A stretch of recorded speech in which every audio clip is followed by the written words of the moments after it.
Bine v-am găsit, dragii mei din Zodia Balanță, oriunde v-ați afla. Bine ați venit tuturor pe canalul meu Tarot Flor de Loto. Numele meu este Nina și, ca de obicei, mă bucur tare mult să vă am alături. Azi voi face o lectură generală pentru luna lui noiembrie, așa că dacă aveți soare, lună, Venus sau ascendentul în Zodia Balanță, atunci această lectură este de asemenea și pentru voi.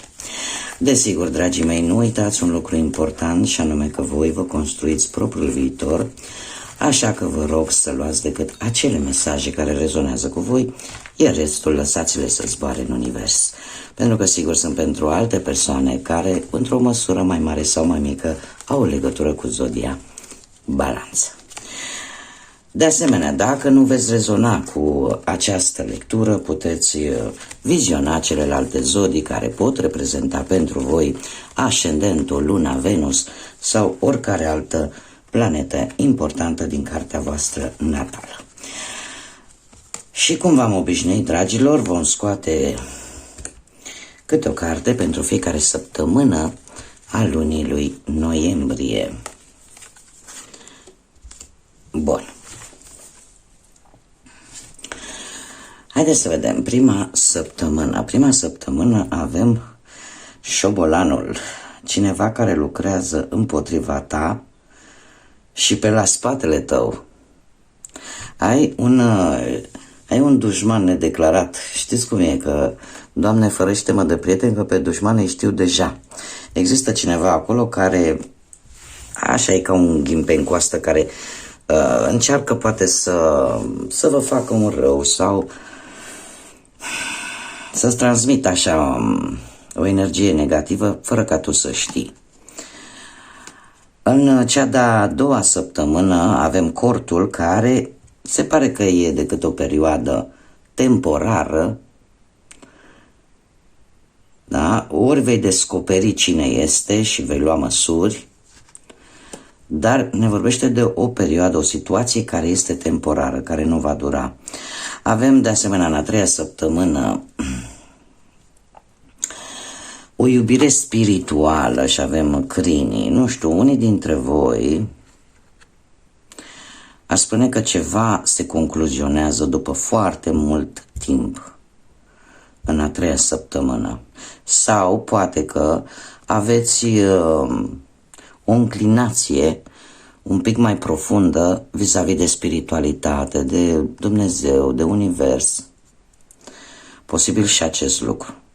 Sau poate pur și simplu unii dintre voi care sunteți singurei descoperiți o iubire care nu neapărat să aibă la bază atracția fizică, poate să fie decât pur și simplu o atracție având, nu știu, aceleași dorințe sau să vă placă aceleași lucruri în comun, care țin mai mult de partea asta a spiritului, cum ești tu, din punctul ăsta de vedere, probabil să găsești așa o conexiune asemenție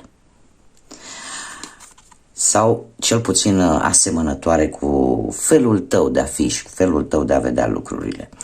Avem în a patra săptămână Cămila, care ne vorbește despre a fi perseverent și în felul ăsta vei reuși să treci peste orice problemă care ar putea apărea în această lună.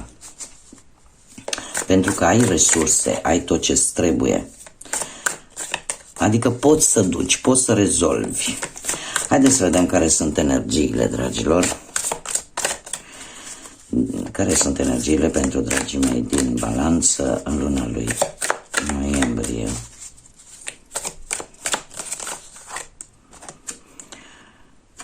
Și avem o activare a iubirii de sine, o trezire.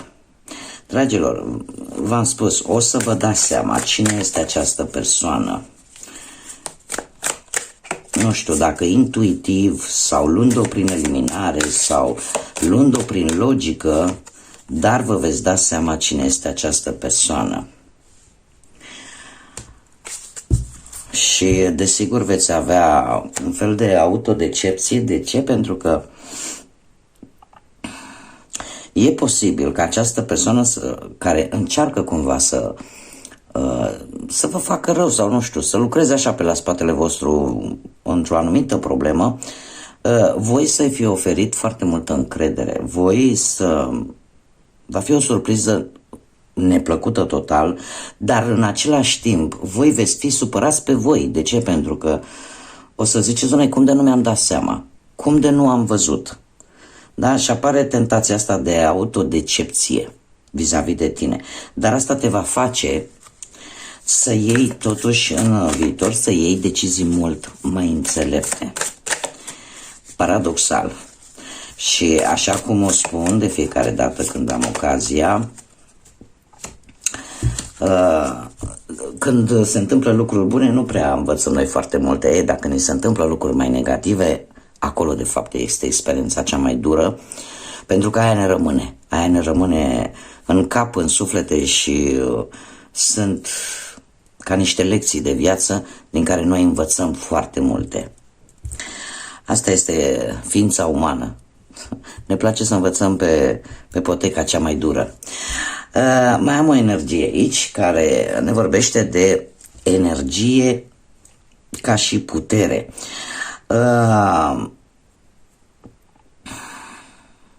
Unii dintre voi poate că ați petrecut destul de mult timp singurei în așteptarea a ceva, poate a unei situații care să se încheie, sau ați consumat foarte multă energie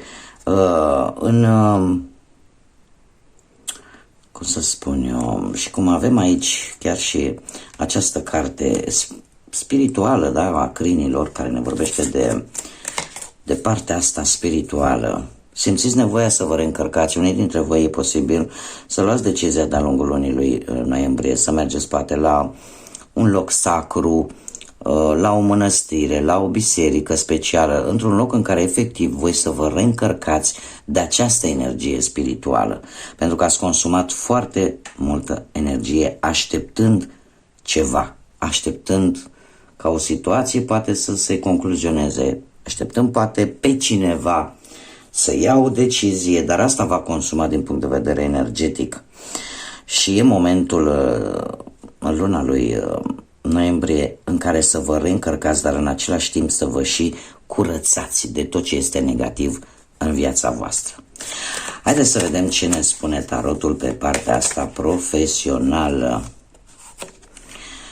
Pe partea profesională și avem un paj de spade, conflicte, ia să vedem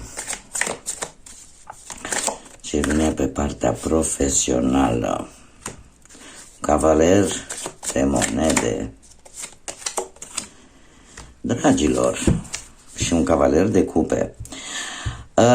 Pe partea profesională aș spune că posibil să fie conflicte ușoare, poate pentru un nou job, sau e posibil dacă voi sunteți interesați de un loc de muncă, parcă tot, care este important pentru voi, parcă tot vi se cere noi documente, noi,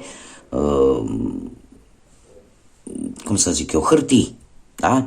Știi, trebuie să-mi aduci și diploma, știi, trebuie să-mi aduci și nu știu ce calificare, știi, trebuie să-mi aduci chestii care aparent pe voi vă agasează, dar care ele posibil să fie perfect normale, da? Și să nu fie nimic personal, da? Să nu o luați personal. Probabil că așa este procedura. Cei care aveți deja un job, aș spune că, cum am mai zis, posibil să apară așa mici conflicte la locul de muncă, sau poate aveți printre colegii de muncă, printre șefi, persoane destul de obositoare, cum de asemenea vine cu atenționare și am văzut foarte bine cu șobolanul. Posibil, nu știu, ori să fi spus vreun secret la nivel profesional, da, la locul de muncă, cuiva în care voi ați avut încredere, iar această persoană posibil să folosească acest secret împotriva voastră. Am un cavaler de monede, un cavaler de monede care vorbește de cineva foarte meticulos.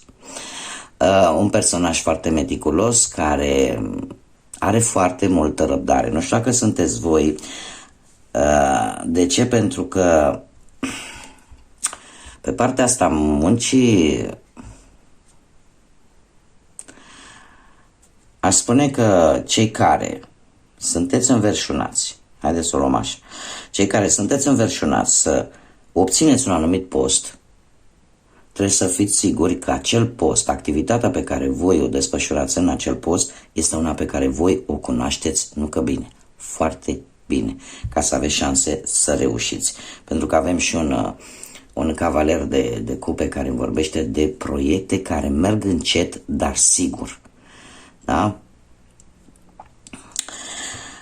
De asemenea, pentru cei care aveți deja un job, am văzut, da, ce se poate întâmpla aici, este vorba de ori voi sunteți foarte meticuloși și aveți răbdare ca să, oarecum să descoperiți, așa cum bine vedem, este o situație temporară care va avea loc undeva în a doua săptămână a lunii lui noiembrie, dar vi se pune răbdarea la încercare, trebuie să fiți răbdători, trebuie să vă vedeți cumva de responsabilitățile care le aveți la locul de muncă, iar dacă sunteți tentați totuși, unii dintre voi, să schimbați jobul, poate ar trebui să căutați în locuri în care, de asemenea, trebuie să știți foarte bine acea activitate, să o faceți foarte bine. Cavalerul de cupe îmi vorbește despre posibilitatea pentru unii dintre voi de a avansa, da? Dar, cum să spun, această avansare nu vine foarte rapid, vine încet, dar ea vine sigur. Da? Cumva trebuie să ai foarte multă răbdare și mare grijă ce spuneți, cui spuneți pe la locul de muncă. Da? Tocmai de aceea vedem și această dezamăgire, această energie de dezamăgire, de autodezamăgire a voastră. Da? Ca și cum ai spune cât de inconștient am fost să am încredere în respectiva persoană. Haideți să vedem pe partea bănuților. Pe partea bănuților cu steaua, un câștig extra sau poate unii dintre voi vor face o foarte bună afacere, iar cu acest rege de spade care vă poate reprezenta pe voi, aș spune că aveți un intelect destul de puternic, veți ști cum să vă controlați emoțiile, da? Să vă păstrați seriozitatea, poate într-o conjunctură relaționată cu banii. Într-o negociere, posibil cam tot ce este relaționat cu banii. Ce-ar mai fi de spus cu acest rege de spade că veți înțelege foarte bine o anumită situație materială, iar dacă cumva ți-ai făcut un plan, îți vei face un plan de redresare și vezi cumva că nu prea funcționează, poate că ar fi bine să apelezi la sfatul unui specialist în acest domeniu, la cineva care chiar se ocupă cu problemele astea financiare. Dar avem un 4 de monede, un 4 de monede care îmi vorbește foarte mult de cum să spun eu, că ai putea rezolva această problemă. Dacă apare o problemă la nivel material, ai putea să o rezolvi cu niște bani puși deoparte în care tu nu ai vrut să intri sub nicio formă până acum. Și probabil sunt niște bani la care tu nu vrei să renunți foarte ușor. Sunt niște bani la care tu nu vrei să renunți. Și, dar pentru a rezolva această înțelegere bănească, pentru a rezolva o anumită situație relaționată cu banii sau pentru a obține un câștig în plus, cumva trebuie să umbli la pușculiță. Trebuie să umbli la cei bănuți care erau puși deoparte și la care tu n-ai umblat. Chiar dacă îți va fi greu să dai drumul la bănuții ăștia. Haideți să vedem pe partea dragostei. Pe partea dragostei avem un 8 de bâte, comunicări rapide, cu greutate. Ia să vedem. Încă o carte, te rog. Și un 8, se repetă cifra 8, dragilor. Se repetă cifra 8, care îmi vorbește de putere, de ambiție, vorbește despre karmă, despre destin, despre libertatea de a alege și despre o schimbare foarte importantă la nivel sentimental. Ce înseamnă asta? Avem un 8 de bâte, un 8 de bâte care vorbește despre foarte multă energie, foarte multă comunicare, o comunicare foarte rapidă la distanță. E posibil unii dintre voi să fi vrut să faceți posibil o călătorie către cineva, dar lucrul ăsta se va îngreuna și cumva poate din cauza anumitor responsabilități, posibil această călătorie să se amâne un pic, dar într-un final, chiar dacă se va amâna, poate de aceea ne apare și această perseverență aici, cu acest 8 de monede, cumva vei reuși să găsești un echilibru sau poate ar trebui să găsești un echilibru. Aș spune că care ar fi obstacolul împotriva acestei călătorii sau care poate interveni ca această călătorie să se amâne, cred că partea profesională, din cauza muncii. De asemenea, ce ar mai putea să fie vis-a-vis de cei care sunteți într-o relație? Dacă, de exemplu, aveți ceva de rezolvat în relația voastră, depinde foarte mult de tine. Da? Știu că e o responsabilitate, dar depinde foarte mult de tine, de ce vei face tu, cum vei acționa tu. Cumva trebuie să te pui un pic în mișcare, chiar dacă cu acest 10 de bâte va fi o luptă destul de dură pentru a salva poate o relație, da?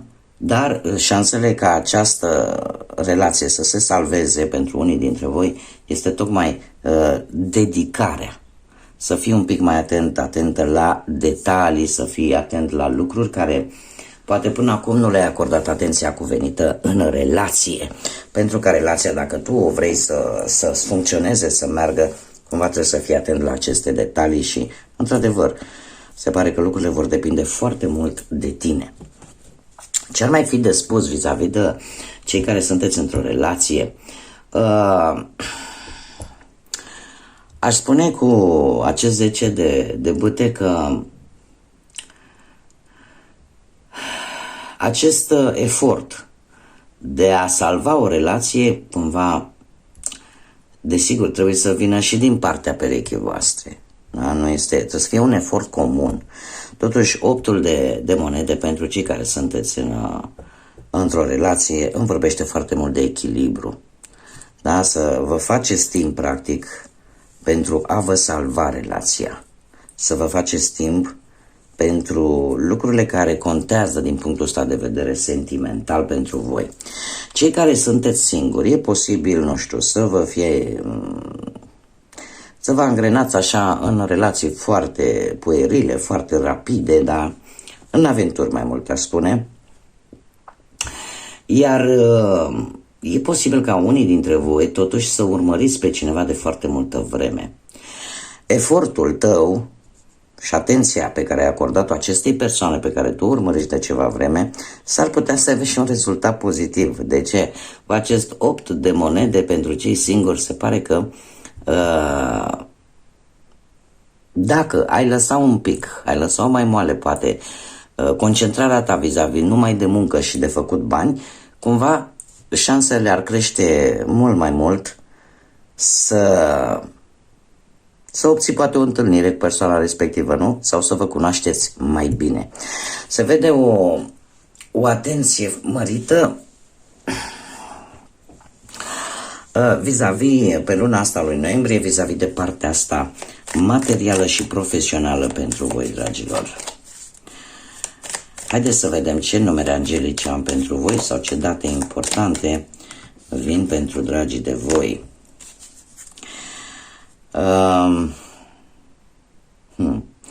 Avem numărul 9, probabil data de 9 noiembrie să fie o dată importantă pentru voi sau persoanele născute într-o zi de 9. Despre cine vorbește acest număr? Despre compasiune. Un ajutor pe care îl poți oferi altor persoane sau faptul că reușești să aperi pe cineva, să iei apărarea cuiva într-o anumită situație. Dar asta îți dă cumva o energie foarte, foarte bună.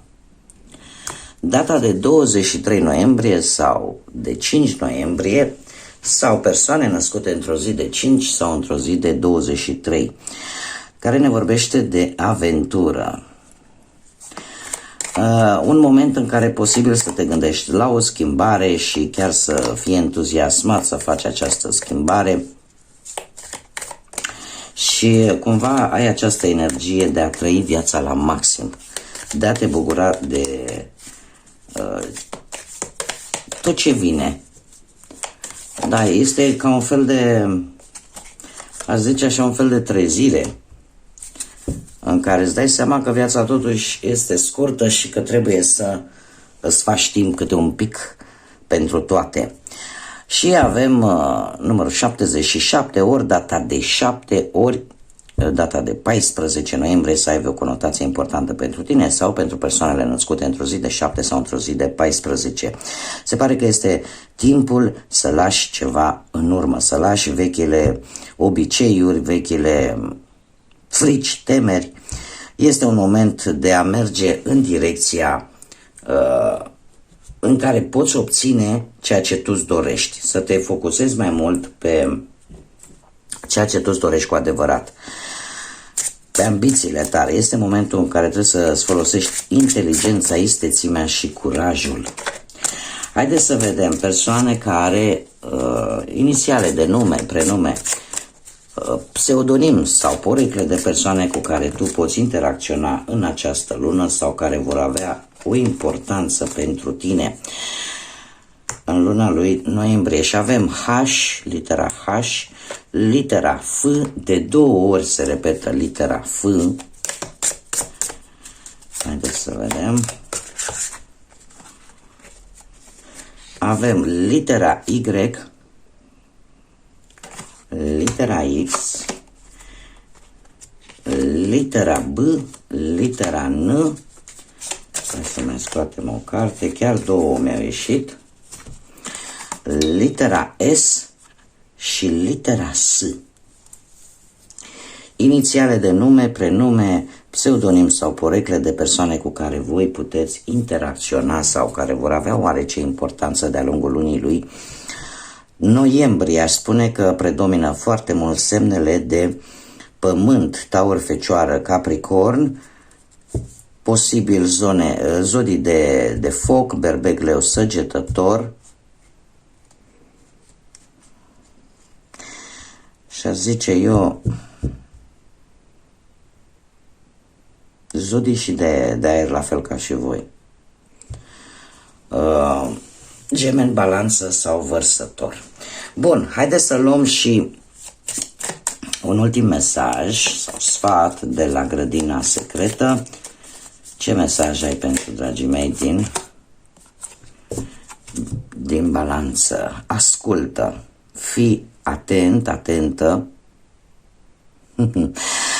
Acele, nu știu dacă știți, sunt așa ca niște clopoței care se pun, se agață afară și în momentul în care bate vântul scot așa un clinchet foarte suav, foarte fin, dar plăcut așa urechii.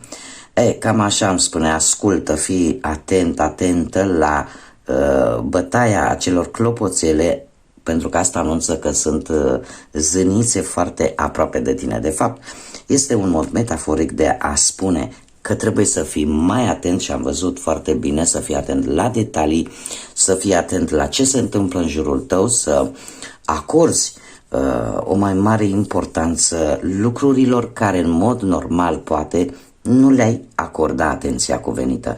Dar știți cum e că de multe ori amănuntul face diferența. Anumite lucruri mici fac diferența și situațiile se pot schimba așa, radical. Bun, dragilor, aceasta a fost lectura pentru voi. Eu vă mulțumesc pentru atenție și dorindu-vă un noiembrie cât mai plăcut, cât mai liniștit, cât mai plin cu vești bune, până data viitoare când ne vom revedea, să fiți iubiți, dragilor.